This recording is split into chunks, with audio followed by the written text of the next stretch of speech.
Good morning students, welcome to एक campus. मैं आशा शर्मा आप सभी को बीएसटीसी एग्ज़ाम के लिए शिक्षण अभिक्षमता यानी टीचिंग एप्टीट्यूड टॉपिक पढ़ाऊंगी।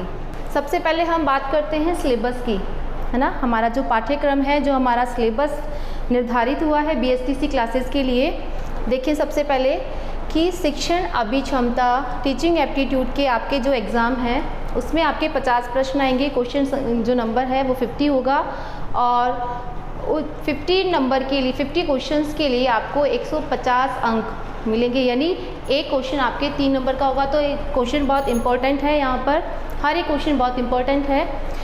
इस टॉपिक में टीचिंग एप्टीट्यूड में जितने भी टॉपिक्स हमारे रखे गए हैं, जितने भी पॉइंट्स हैं, उन्हें पहले हम देख लेते हैं। पहला है शिक्षण अधिगम। शिक्षण अधिगम यानी टीचिंग लर्निंग, शिक्षण को किस प्रकार अधिगम करना है, शिक्षण की जो प्रक्रिया है, जो शिक्षा है, उसको किस प्रकार हम सीखें। सेकंड है नेतृत्व गुण, लीडरशिप क्वालिटी। तीसरा सृजनात्मकता, क्रिएटिविटी। चौथा है सतत एवं व्यापक मूल्यांकन, continuous and comprehensive evaluation. 5th number पर है हमारा संप्रेषण कौशल यानी कम्युनिकेशन स्किल। 6 नंबर है व्यावसायिक अभिवृत्ति, प्रोफेशनल एटीट्यूड। एंड 7 नंबर पर है सामाजिक संवेदनशीलता, सोशल सेंसिटिविटी। ओके, हमारा टॉपिक है शिक्षण अभिक्षमता। ठीक है, अभिक्षमता आपको बताया था कि अभिक्षमता किसे कहते हैं। अभी उपसर्ग के साथ क्षमता में अगर ये शब्द जुड़ा हुआ है तो अभी उपसर्ग का अर्थ होता है श्रेष्ठ यानी उच्च स्तर, और क्षमता यानी कैपेसिटी, यानी टीचर की, अध्यापक की वह क्षमता जो विद्यार्थी में वांछित का मतलब इच्छानुसार, जैसा टीचर चाहता है, जैसा अध्यापक चाहता है अपने बात को समझाने के लिए, बताने के लिए, वो परिवर्तन ला सके। तो किसे कहते हैं शिक्षण अभिक्षमता। शिक्षण अभिक्षमता से तात्पर्य शिक्षक की वह क्षमता है जिसके माध्यम से वह विद्यार्थी के व्यवहार में वांछित परिवर्तन ला सके। या वांछित का मैंने बताया पहले भी, वांछित का मतलब इच्छानुसार, जैसा परिवर्तन, जैसा चेंजेस टीचर चाहता है, जैसा जो चीज़ वो सिखाना चाहता है। सीखने का मतलब व्यवहार में परिवर्तन आना, तो वही परिवर्तन अगर एक अध्यापक अपने विद्यार्थी के व्यवहार में ला सके तो वही उसकी अभिक्षमता कहलाती है। अब हम यहाँ पे शिक्षा के बारे में थोड़ा सा बात करेंगे कि शिक्षा शब्द शिक्ष धातु से बना है, जिसका अर्थ है सिखाना या ज्ञान देना। और इस शिक्षण की प्रक्रिया में, जिसे हम ज्ञानार्जन की प्रक्रिया भी कहते हैं, में शिक्षक और शिक्षार्थी यानी टीचर और स्टूडेंट दोनों ही क्रियाशील रहते हैं। क्रियाशील रहने का मतलब दोनों ही एक्टिव रहते हैं। टीचर का काम होता है अपनी बात को कहना और स्टूडेंट का काम होता है कि उसी बात को समझना, ग्रहण करना। इसीलिए दोनों घटक यानी शिक्षक और शिक्षार्थी ज्ञानार्जन की प्रक्रिया में क्रियाशील रहते हैं। ठीक है, शिक्षण प्रक्रिया में शिक्षक का महत्वपूर्ण स्थान होता है, इसीलिए सबसे महत्वपूर्ण साधन शिक्षक ही कहलाता है। शिक्षण की प्रक्रिया में जो साधन है, साधन का मतलब सभी जानते हैं, वो वह वस्तुएं या वह चीज़ जो हमें हमारे उद्देश्य की पूर्ति में सहायक होती है, वही साधन कहलाती है। तो यहाँ पर शिक्षण की प्रक्रिया, जो हमारा उद्देश्य है शिक्षा प्राप्त करने का, उस शिक्षण की प्रक्रिया में शिक्षक ही महत्वपूर्ण साधन होता है। अगर हम यहाँ देखें कि साध्य और साधन, साध्य क्या होते हैं। साध्य का मतलब ये है कि जिसको हम साधना चाहते हैं, यानी हमारा उद्देश्य। साधना, साध्य किस शब्द से बना हुआ है, साधना। साधना यानी करना, कि जिस चीज़ को हम अपने जीवन में साधना चाहते हैं, जिस उद्देश्य को हम अपने जीवन में प्राप्त करना चाहते हैं, उसे हम साध्य कहते हैं। यदि हमारे जीवन का उद्देश्य है जीवन को सुखमय बनाना, ठीक है, और ये काम किसके माध्यम से होता है, शिक्षा के माध्यम से, तो वहाँ पर जो शिक्षा है वो साधन का काम करती है। देखो यहाँ शिक्षण प्रक्रिया थी, शिक्षण प्रक्रिया में शिक्षक क्या था, महत्वपूर्ण साधन थे, है ना। शिक्षक ही क्या है, महत्वपूर्ण साधन है, वह महत्वपूर्ण सीढ़ी है जो हमें ऊंचाई तक लेकर जाती है। लेकिन अगर साध्य जीवन को सुखमय बनाना है, जीवन में अपने किसी मंजिल को प्राप्त करना है, किसी लक्ष्य को प्राप्त करना है, तो वो वहाँ पर साधन क्या होगा, हमारी शिक्षा होगी, क्योंकि शिक्षा को साधन बनाकर ही हम अपने जीवन के ऊंचे सोपानों यानी किसी लक्ष्य को प्राप्त कर सकते हैं। लेकिन इसके बाद में अगर हम देखें कि यदि हमारा साध्य शिक्षा है, यदि हमारे जीवन का उद्देश्य क्या है, शिक्षा है, यदि हम शिक्षा को साधना चाहते हैं, यदि हम शिक्षा को प्राप्त करना चाहते हैं, तो वहाँ पर हमारा जो साधन होगा वो शिक्षण ही होगा। अब शिक्षण क्या है, आप लोग जो क्लासरूम में बैठकर टीचिंग करते हो, आप लोग जो अपने सारे पीरियड्स अटेंड करते हो, अपना होमवर्क करते हो, अपना क्लास वर्क करते हो, वो सब चीज़ क्या है जो टीचर्स आपको ब्लैक बोर्ड पर या किसी भी माध्यम से आपका कोई भी कंटेंट आपका क्लियर करता है, किसी भी टॉपिक पर आपको लेक्चर देता है, तो वो क्या कहलाता है, वही शिक्षण है। तो यदि हम शिक्षा को प्राप्त करना चाहते हैं, यदि हम शिक्षा को अपने जीवन का साध्य बनाते हैं, यदि शिक्षा को हम अपने जीवन का उद्देश्य बनाते हैं, तो साधन उसके लिए हमें क्या अपनाना होगा, शिक्षण ही हमें अपनाना होगा। अब हम शिक्षण की प्रकृति के बारे में पढ़ेंगे। शिक्षण की प्रकृति, शिक्षण एक कला है।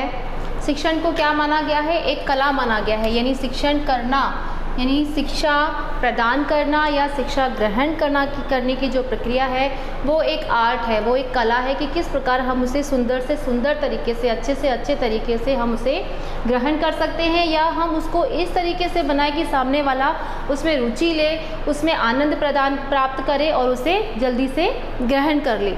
उसी प्रकार शिक्षण को एक विज्ञान भी माना गया है, क्योंकि विज्ञान क्या करता है, कार्य और कारण के बीच में संबंध स्थापित करता है। तो शिक्षण की प्रक्रिया में हर एक कार्य के पीछे कोई ना कोई कारण है, हर एक चीज़ के पीछे कोई ना कोई एक कारण निश्चित रहता है। तीसरा देखिए, अगर हम शिक्षण एक प्रायोगिक मनोविज्ञान है। आप लोगों ने देखा होगा कि जो शिक्षा का जो माध्यम है या फिर शिक्षण की जो प्रक्रिया है या फिर हमारा पाठ्यक्रम है, ये ऐसे ही नहीं उठाकर सेट किया जाता, ये पूरे मनोविज्ञान पर आधारित होता है। और वो मनोविज्ञान कहाँ से निर्धारित होता है, प्रयोगों के द्वारा। तो इसलिए शिक्षण को एक प्रायोगिक मनोविज्ञान भी कहा गया है। आगे देखें कि शिक्षण शिक्षक का स्वयं मूल्यांकन है। स्वयं का यानी खुद का, मूल्यांकन यानी शिक्षण की एक प्रक्रिया के द्वारा शिक्षक न केवल ज्ञान प्रदान करता है, बल्कि इस ज्ञानार्जन की प्रक्रिया में वो खुद का भी, स्वयं का भी मूल्यांकन करता है और नवीन से नवीन जानकारी जुटाकर अपने विद्यार्थियों को उपलब्ध कराता है। अगला अगर हम देखें, शिक्षण शिक्षक और शिक्षार्थी के मध्य पुल सभी जानते हैं, ब्रिज, सेतु, पुल को ही हम सेतु कहते हैं। कड़ी यानी एक श्रृंखला जो आपस में जिसको वो दोनों को जोड़ती है, शिक्षक को और शिक्षार्थी को। और मध्यस्थता, मध्यस्थता का मतलब भी मीडिएटर। ये चारों शब्द मैंने यहाँ इसीलिए लिखे क्योंकि कई बार इन चारों शब्दों में से ही कोई प्रश्न बन जाता है। अगर हमने लिखा कि पुल का काम करता है और वहाँ पूछा सेतु, तो कुछ बच्चे नहीं जान पाते कि सेतु का अर्थ क्या होता है। तो ये जो चारों शब्द मैंने लिखे हैं सिमिलर है, समान है।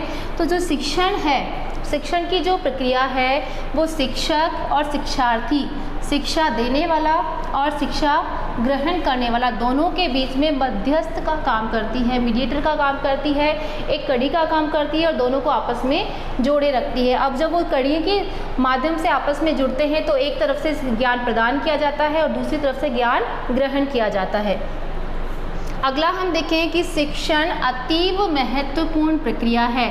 जीवन की सबसे महत्वपूर्ण प्रक्रिया अगर हम देखें जी अपने जीवन को सार्थक बनाने के लिए, तो शिक्षण ही है। कि शिक्षण क्या है, अति महत्वपूर्ण प्रक्रिया है। क्यों है अति महत्वपूर्ण? क्योंकि जिसमें शिक्षक शिक्षार्थी को उचित अनुचित, स्वार्थ, परमार्थ व ग्राह्य व या त्याज्य आदि के बारे में बताता है। देखो साथ साथ में आपको मैंने यहाँ विलोम शब्द भी बता दिए हैं कि उचित का अनुचित, स्वार्थ का परमार्थ और ग्राह्य का त्याज्य। ग्राह्य का मतलब होता है ग्रहण करने योग्य और त्याज्य का मतलब होता है त्याग करने योग्य। तो ये सारी चीज़ें उचित अनुचित, क्या सही है क्या गलत है, ठीक है। स्वार्थ यानी अपने लिए और दूसरों के कल्याण के लिए, दूसरों की भलाई के लिए करने वाले कार्य भी हमें का ज्ञान हमें कौन देता है, शिक्षक ही देता है। और ग्राह्य व त्याज्य की शिक्षण के दौरान केवल किताबी ज्ञान के अतिरिक्त शिक्षक हमें बहुत सारी ऐसा व्यावहारिक ज्ञान भी देता है जिसके द्वारा हमें अपने जीवन में किन चीज़ों को अपनाना चाहिए और किन चीज़ों का त्याग कर देना चाहिए, वो सारी चीज़ें हमें शिक्षण के दौरान ही मिलती है। इसलिए शिक्षण जीवन की अति महत्वपूर्ण प्रक्रिया मानी गई है।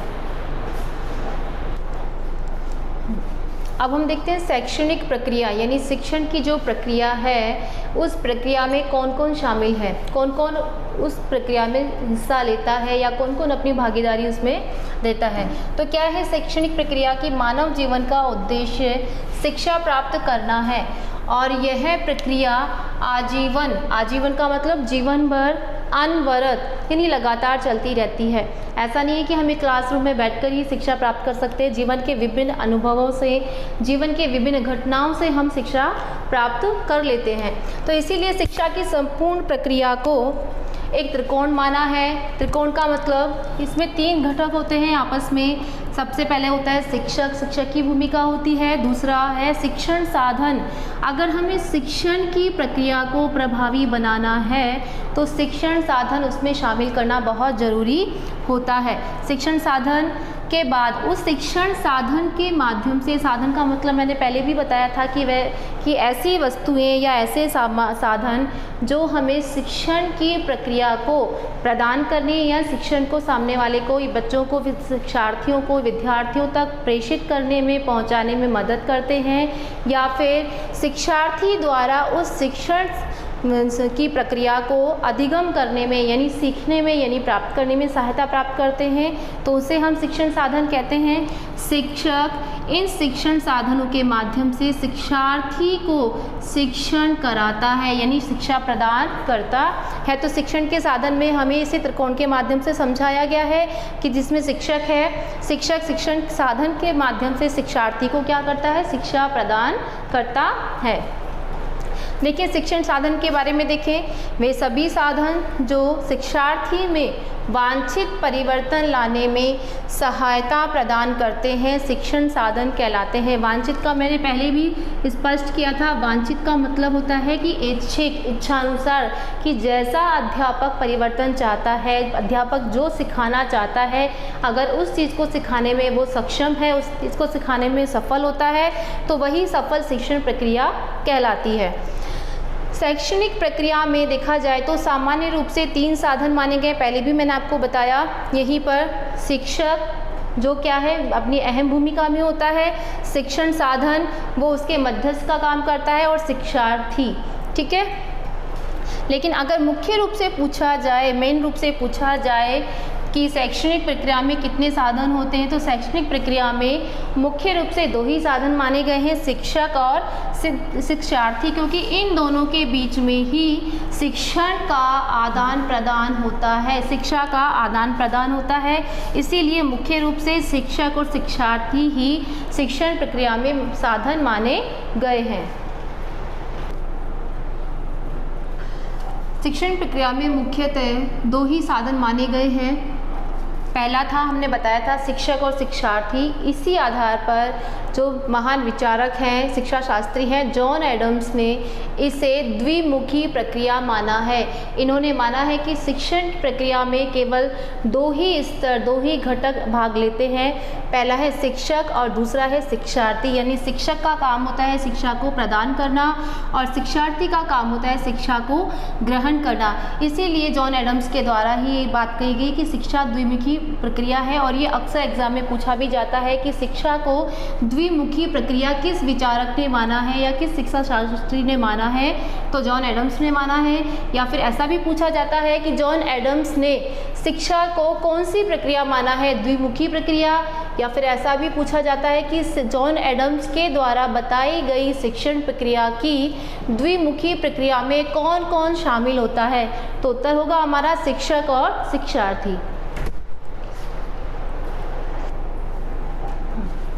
अब हम शिक्षण प्रक्रिया में जिन शिक्षण सूत्रों को ध्यान में रखते हुए वो शिक्षण की जो सामग्री होती है, शिक्षण की जो प्रक्रिया होती है, उसे निर्धारित किया जाता है, उसके बारे में हम पढ़ेंगे। क्योंकि कोई भी शिक्षण की कोई भी प्रक्रिया हो, हम ऐसे ही नहीं उसको आगे बढ़ाते हैं। हर चीज़ के बारे में हमें उसमें ध्यान रखना होता है। तो वो कौन कौन सी चीज़ें हैं, कौन कौन सी बातें हैं, कौन कौन सी सावधानियां हैं जिनके बारे में हमें ध्यान रखना है।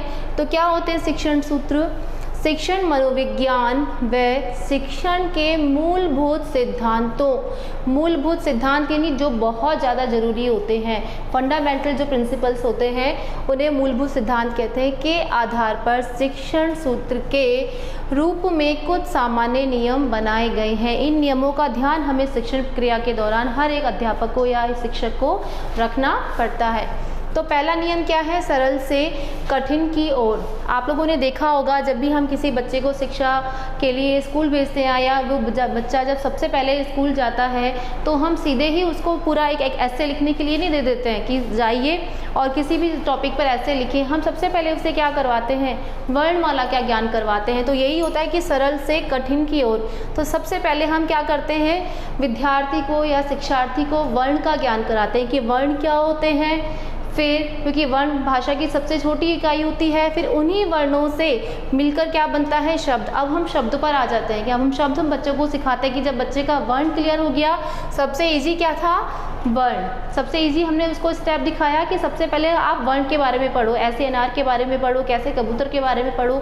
जब उसे अच्छे से वर्णमाला का ज्ञान हो जाता है, उसे लगता है कि अब बच्चे ने वो पड़ाव पार कर लिया है, बच्चे ने वो स्टेप क्लियर कर लिया है कि जहाँ वर्णमाला उसे आ गई है, तो हम किसकी तरफ बढ़ते हैं? आगे शब्द की तरफ। अब धीरे धीरे हम उन वर्णों को आपस में जोड़कर शब्दों का निर्माण करना सिखाते हैं और उन शब्दों के निर्माण में हम वर्ण की मात्राएं भी मिलाते हैं, यानी स्वर का ज्ञान भी हम उसे कराते हैं।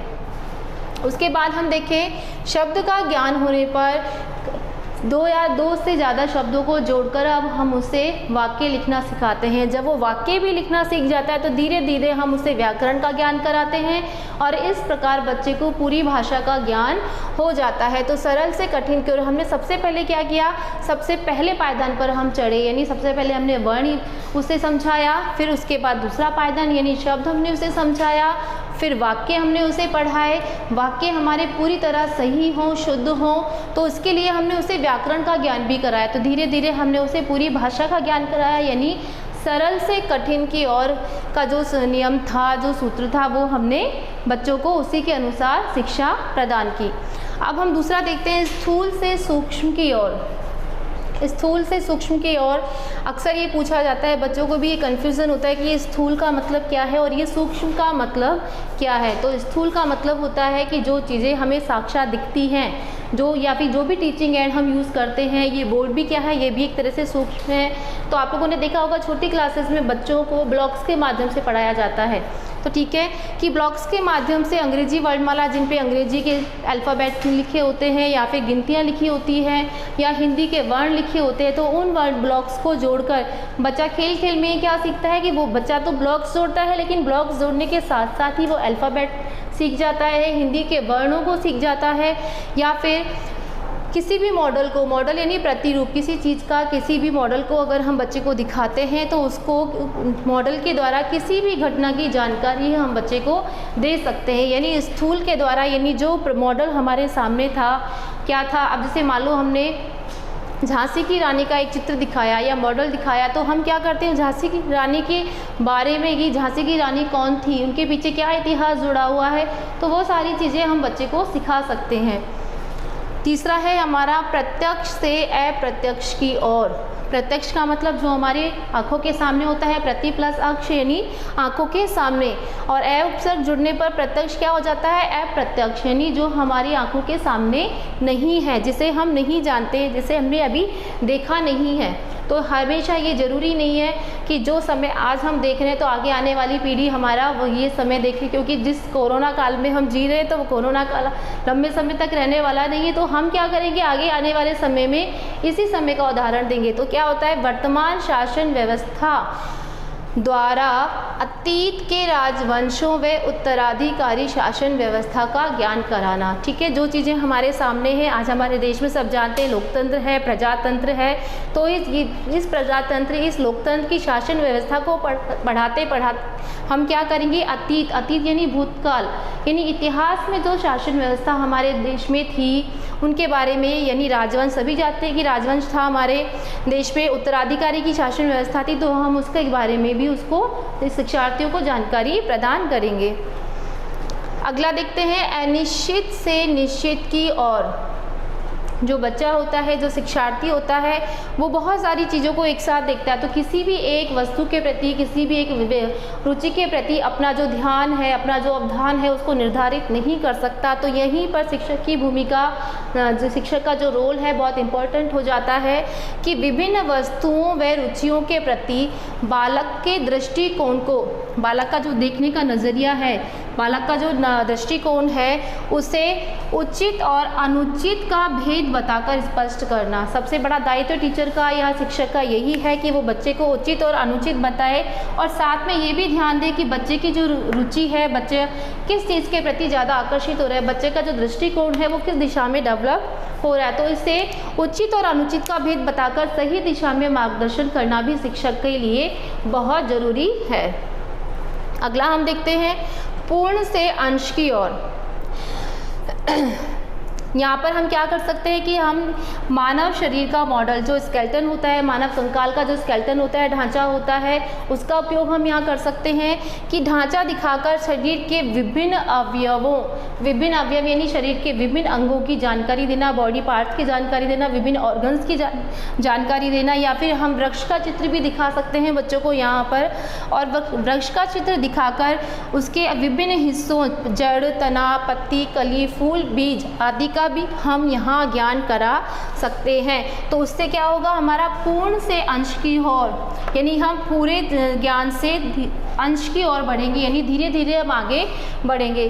तो बच्चों देखो, कई बार ऐसा होता है कि इन्हीं आधार पर आपके प्रश्न पूछे जाते हैं कि मान लो वर्तमान शासन व्यवस्था द्वारा अतीत के राजवंशों व उत्तराधिकारी शासन व्यवस्था का ज्ञान किस शिक्षण सूत्र के माध्यम से कराया जाता है।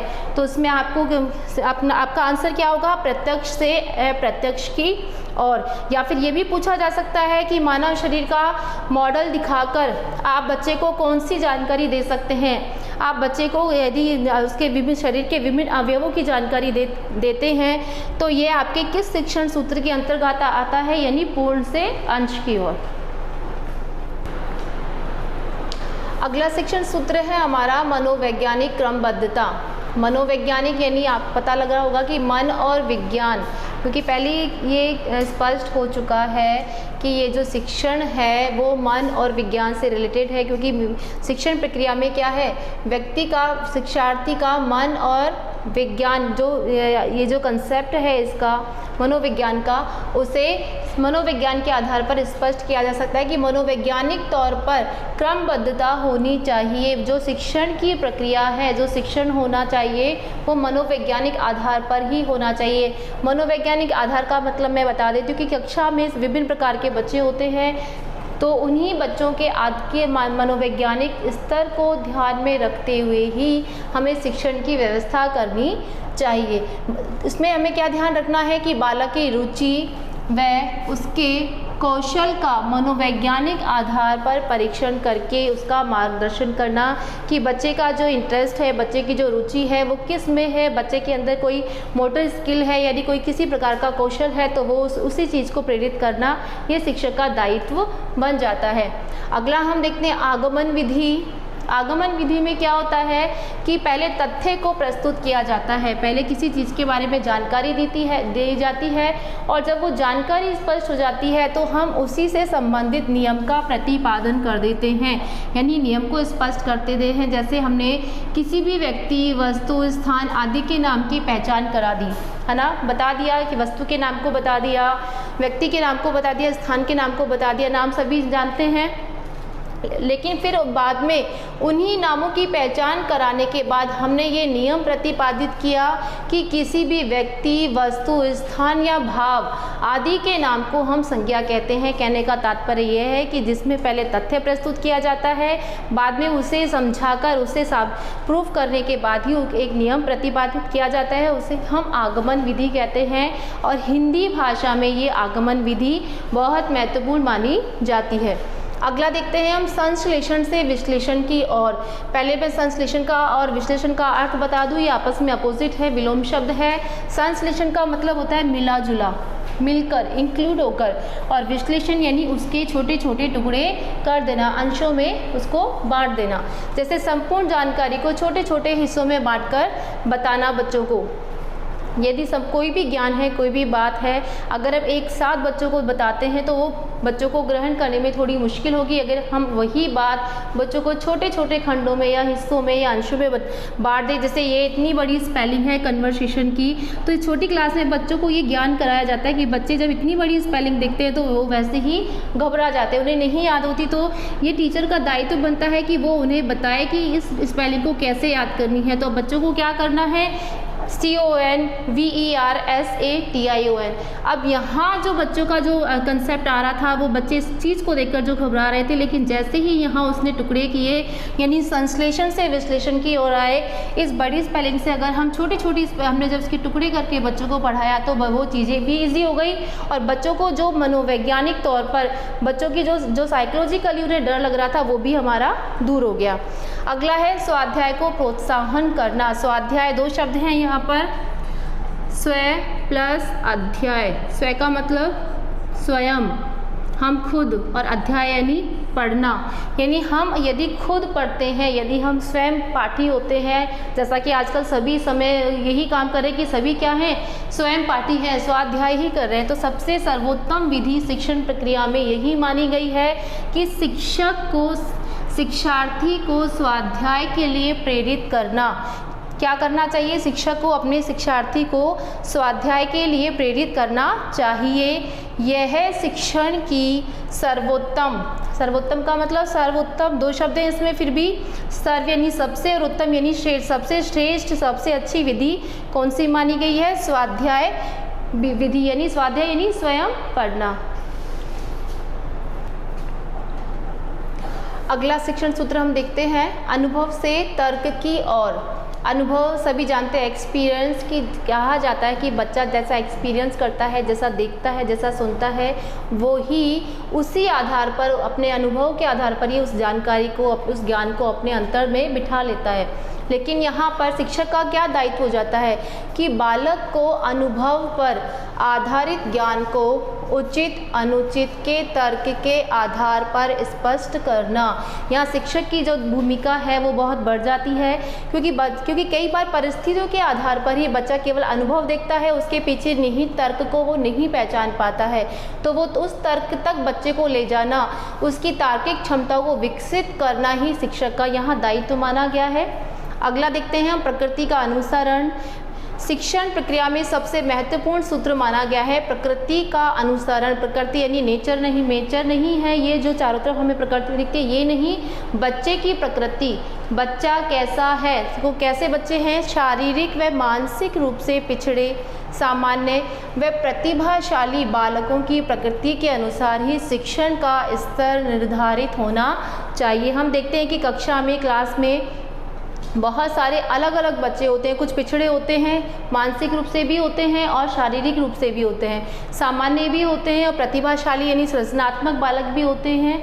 तो हमें क्या करना है, ऐसे जो बालक हैं, विभिन्न प्रकार के जो अलग अलग प्रकार के बालक हैं, उसके आधार पर ही हमें अपनी शिक्षण प्रक्रिया का निर्धारण करना चाहिए। आपने देखा होगा कि जैसा हम जो हमारा प्रश्न पत्र भी तैयार करते हैं, उसे भी हम ब्लूम पत्र के आधार पर ही उसको निर्धारण करते हैं। यानी उसमें इन तीनों कैटेगरी, इन सभी कैटेगरी के बच्चे, सभी जो स्तर के बच्चे हैं, उनका प्रकृति के आधार पर ही उसका निर्धारण होता है। तो सबसे मेन टॉपिक, सबसे मुख्य जो बिंदु है, सबसे मुख्य जो सूत्र है शिक्षण का, वो यही है, प्रकृति का अनुकरण। शिक्षण प्रक्रिया ऐसी हो जिससे शारीरिक व मानसिक रूप से पिछड़े बालक भी ग्रहण कर सके, सामान्य बालक के लिए भी वो ग्राह्य हो, प्रतिभाशाली बालक भी उससे अपना लाभ उठा सके, उससे अपना फ़ायदा उठा सके। तो बच्चों, ये हुए हमारे शिक्षण सूत्र।